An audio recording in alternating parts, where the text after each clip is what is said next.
Salut, est-ce que tu fais partie des gens qui n'aiment pas trop la solitude, qui ont un peu peur du vide et qui remplissent leur agenda de plein d'activités sociales, qui ont tendance à avoir des relations avec les autres qui sont assez fusionnelles, c'est-à-dire que tu es souvent en hyper-empathie, en hyper-compassion, tu aimeras vraiment avoir du soutien, la présence d'autres personnes pour pouvoir parfois te plaindre, parler de toi, parler d'eux aussi, mais surtout qu'on puisse t'aider aussi à choisir. Quand tu as une décision à prendre, c'est pas toujours facile.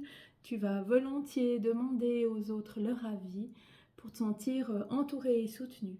Et à côté de ça, est-ce que tu es aussi une personne qui peut avoir des ascenseurs émotionnels? Parfois, c'est des grandes joies et tout à coup, ça descend dans les abysses de la tristesse. Est-ce que ça te parle? Parce que si c'est le cas, il se peut que la blessure d'abandon te concerne. Alors écoute la suite. La blessure d'abandon est la deuxième blessure qui touche vraiment à l'être, donc à quelque chose de profond.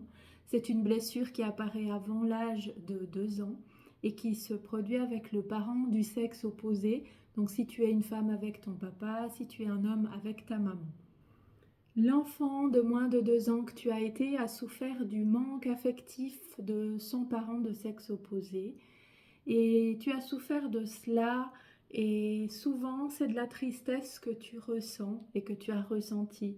Et lorsqu'une situation se présente actuellement qui te fait craindre un abandon, un petit abandon comme un gros abandon, tu auras tendance à être dépendant.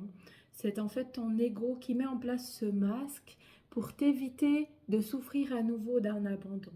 Donc on a tendance alors dans ce cas-là à s'accrocher à l'autre plutôt qu'à lui laisser de l'espace de peur qu'il s'en aille et qu'il nous laisse tout seul, toute seule. Et ça explique que souvent tu vas préférer rester dans une situation qui ne te convient pas ou plus, plutôt que partir et prendre le risque de te retrouver toute seule ou tout seul. Le problème qu'il peut y avoir, c'est que à force de s'adapter aux autres pour ne pas se faire abandonner, pour vraiment être entouré, on a peut-être souvent tendance à s'abandonner soi-même sans vraiment s'en rendre compte. Et donc, il y a quelque chose à faire là, à travailler sur l'amour et le soutien qu'on peut s'apporter à soi-même. Et si c'est une thématique qui te parle, tu peux aller lire en légende les quelques pistes de développement que je te propose. Et continue à suivre cette chaîne parce que je vais continuer à te proposer des vidéos sur les autres blessures émotionnelles. La prochaine fois, on parlera de la blessure d'humiliation, puis de celle de trahison et enfin de celle d'injustice. Alors, je te dis à tout bientôt. Salut, prends bien soin de toi.